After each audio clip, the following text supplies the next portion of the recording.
dalam kesempatan ini saya membawakan 10 kata. InsyaAllah ada positif, ada juga negatif. Tapi saya mulai dengan negatifnya, khususnya sama anak kita. Karena dalam pendidikan sangat luar biasa perhatian Islam dalam pendidikan. Islam sangat memperhatikan pendidikan anak kita, sistem pendidikan anak kita, perhatian kepada anak kita. Karena ini semuanya pengaruh, semuanya pengaruh. Ucapan kita, berlaku kita di hadapan anak kita. 10 kata yang merusakkan perasaan dan hati anak kita. Yang pertama, kita suka mencaci maki anak kita.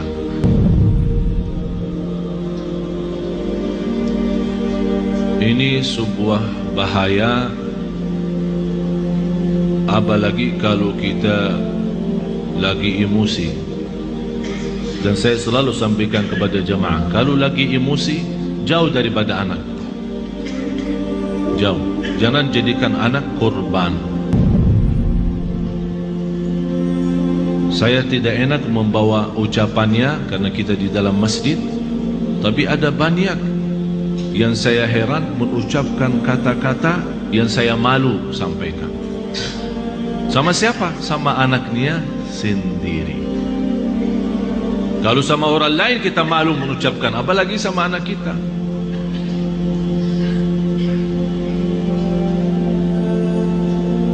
Jadi salah satu kata yang pertama dari 10 adalah caci maki. Yang kedua, kita menghina anak kita. Bagaimana menghina anak kita? Di depan kawan-kawannya. Kalau dia bersama kawan-kawannya di dalam kelas atau di sekolah, kita datang jemput atau hantar, tapi kita suka menghina anak kita di hadapan mereka.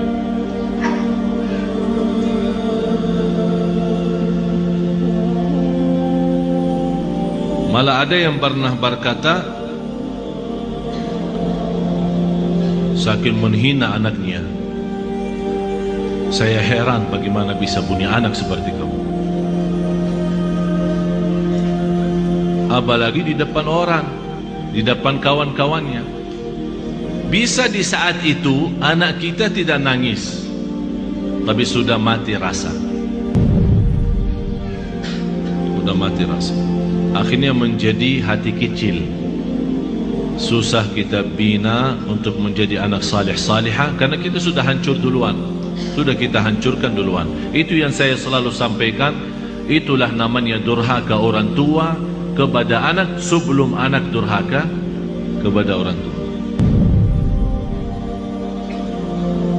Atau kalau dia punya saudara banyak, jangan menghina. Kalau ada sebuah berlaku yang tidak bisa kita terima, kita bisa nasihatin dengan cara yang baik, bukan di depan orang. Karena itu namanya nasihah, bukan fadihah. Nasihah adalah mengingatkan dengan cara yang baik, tapi fadihah membukakan aibnya di hadapan orang. Alasannya, niat saya menasihatin.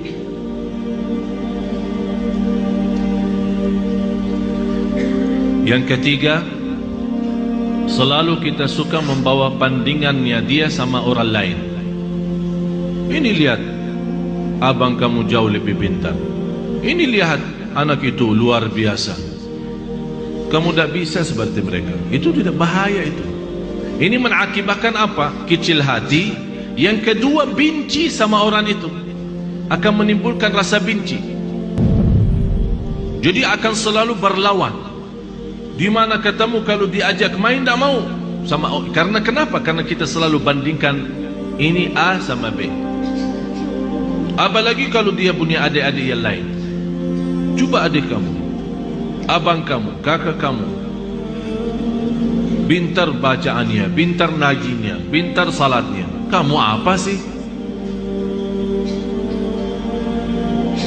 Ini mohon maaf, ini bukan sering terjadi. Malah saya sendiri mendengar di hadapan saya, ibu yang membawa 3 anak, yang dinyakiti perasaannya satu.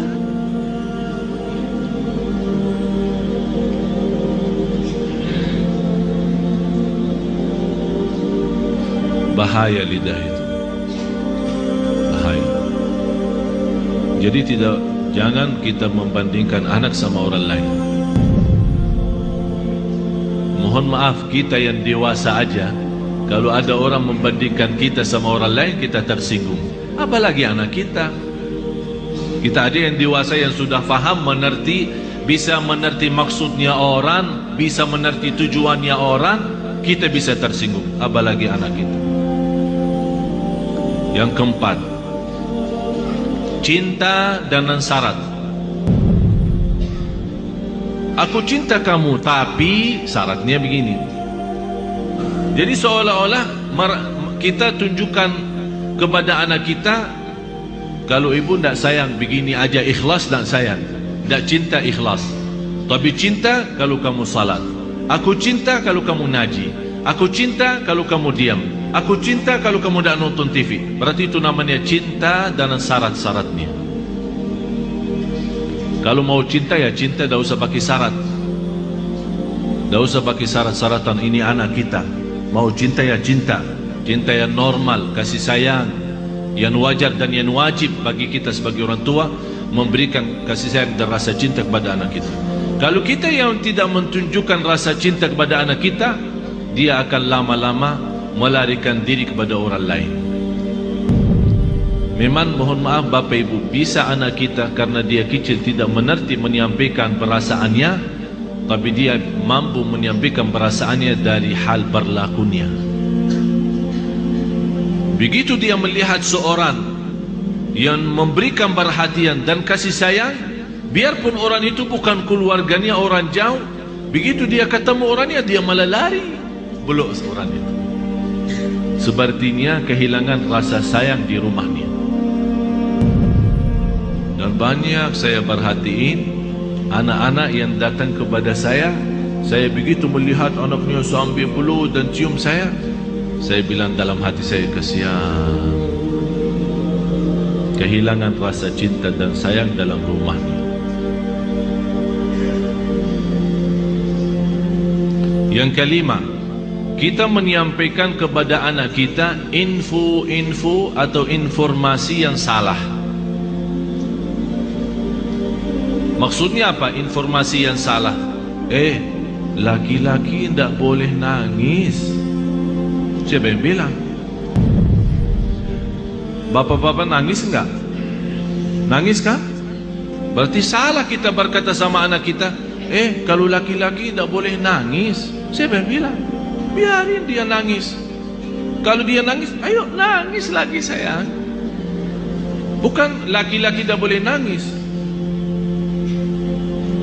Itu membuat apa? Mengakibatkan sakit jiwa. Karena setiap dia mau nangis, dia bertahan.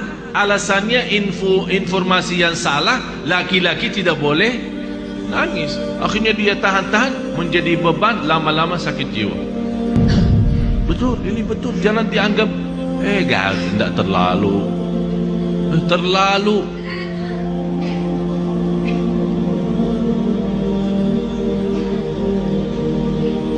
Yang keenam, ini yang lebih bahaya.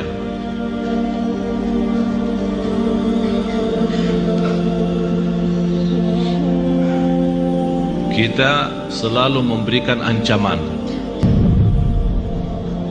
Ayo makan habisin, kalau tidak datang hantu.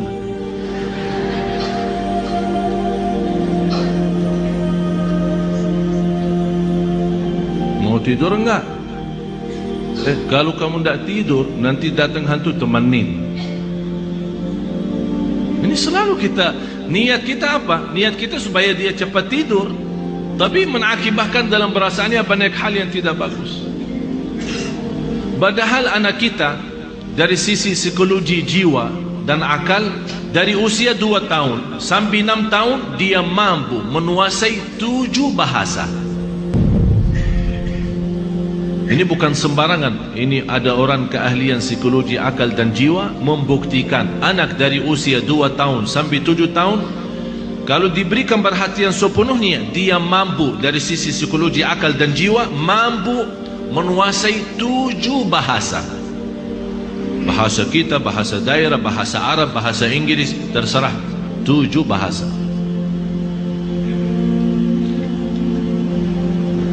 Tapi kenapa kita sia-siakan kesempatan ini yang masih luar biasa? Kenapa kita siakan? Yang ketujuh, kita selalu melarang anak kita berlaku sesuatu tapi tanpa sebab. Artinya tanpa menjelaskan kenapa. Tak boleh ini. Dia minta sesuatu, tidak ada. Saya mau ke sana, tidak boleh. Saya tidak ada, diam sini. Jadi kita suka larang, tidak boleh, tidak ada, tidak bisa, tapi kita tambah menjelaskan sebabnya. Kalau anda mau larang, tolong jelasin sebabnya. Tak boleh nonton TV kalau sudah malam, karena nanti mengganggu matamu. Ini ada alasan kenapa kita larang. Kalau makan sampai habiskan makanannya, karena di dalam makanan ada barakah. Kita tidak tahu di barakahnya yang di mana.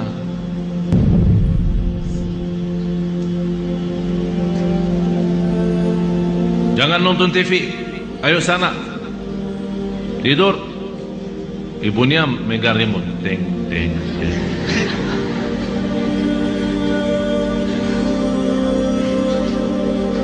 Anak kita bisa pendiam ya. Mungkin ada di antara anak ibu-ibu yang suka lawan, tapi ada yang diam sudah masuk ke kamarnya. Tapi Allah Maha tahu perasaannya apa di saat itu. Dilarang nonton TV, malah ibunya enak-enak nonton TV.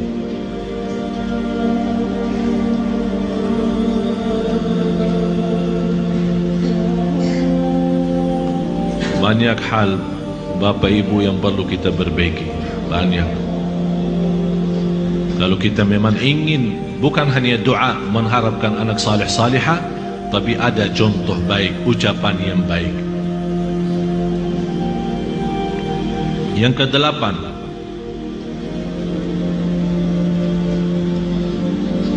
menghancurkan perasaan atau menghancurkan kepercayaan anak terhadap dirinya.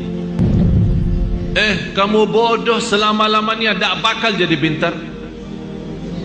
Astagfirullahaladzim, ada orang sejahat itu. Jadi walaupun dia sudah ada niat untuk berikhtiar, berusaha, kita sudah habis-habisan, tak ada. Memang kamu diciptakan oleh Allah bodoh seperti ini. Saya nyesal punya anak seperti kamu. Saya benci hari kelahiran kamu. Bapak Ibu, saya mengucapkan ini bukan dari saya. Saya punya telinga mendengar apa yang kata orang. Masa saya benci hari kelahiranku, hari kelahiran kamu? Jadi seolah-olah mengikatkan hari kelahiran anak kita hari misal Sabtu. Jadi saya benci Sabtu gara-gara kamu. Ya Allah, ini sudah betul-betul menghancurkan total anak kita. Yang ke-9, kita berdoa terhadap anak kita doa yang buruk. Saking kesal perasaan kita sama anak kita, dan dia keluar dari rumah tanpa minta izin dan ridha kita, langsung itu mudah-mudahan kamu celaka.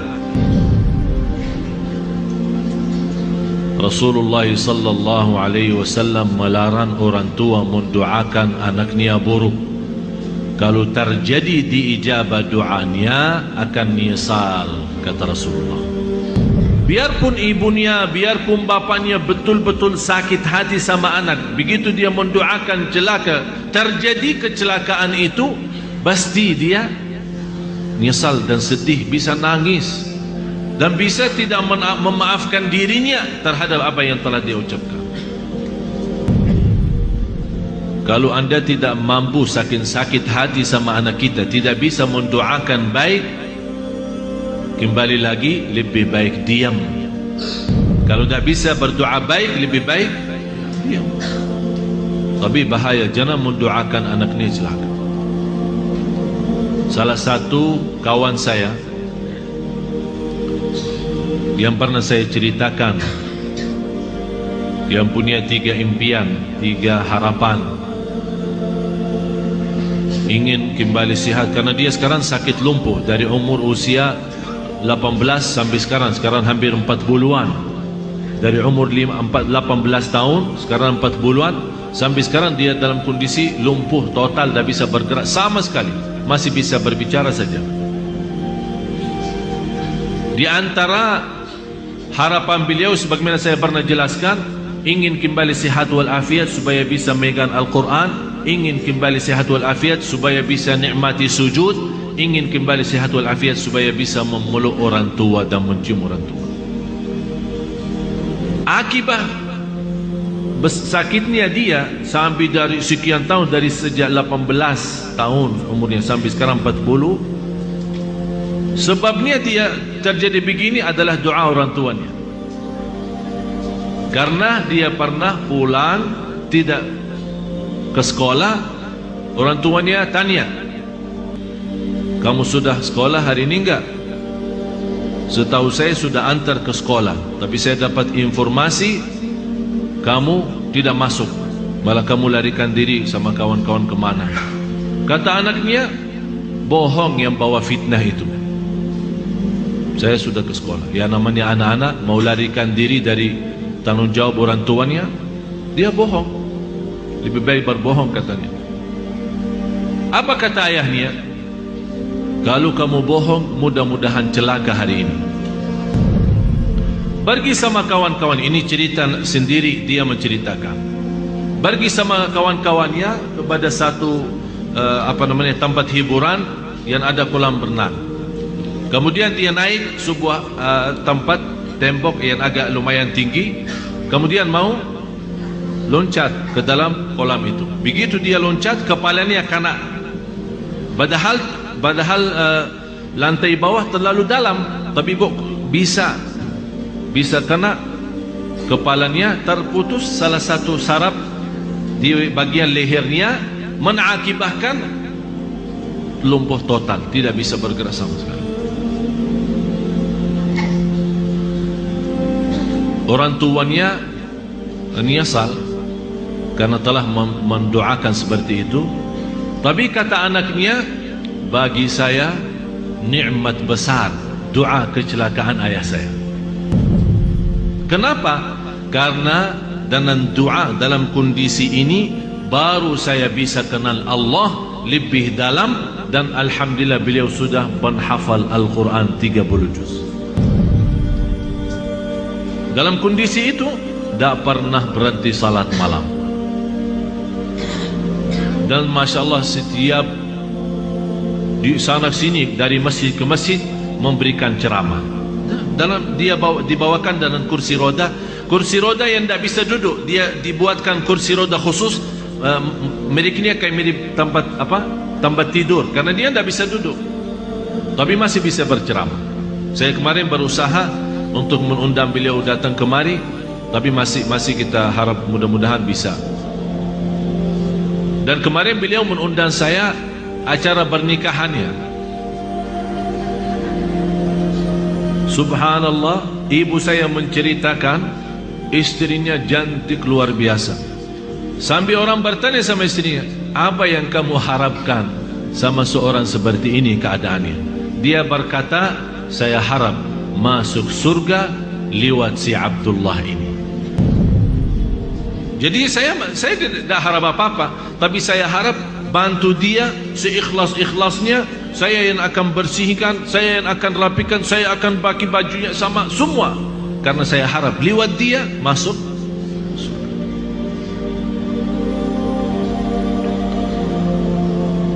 Yang terakhir 10 kata Yang ke-10, kita suka membongkar dan membuka aib anak kita di hadapan orang lain.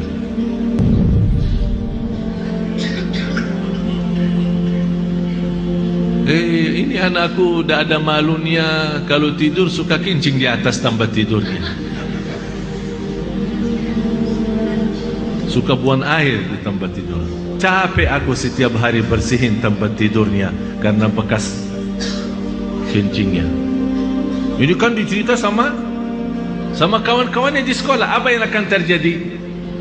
Kawan-kawannya apa? Senang atau gimana? Kesempatan kan? Setiap dia tanda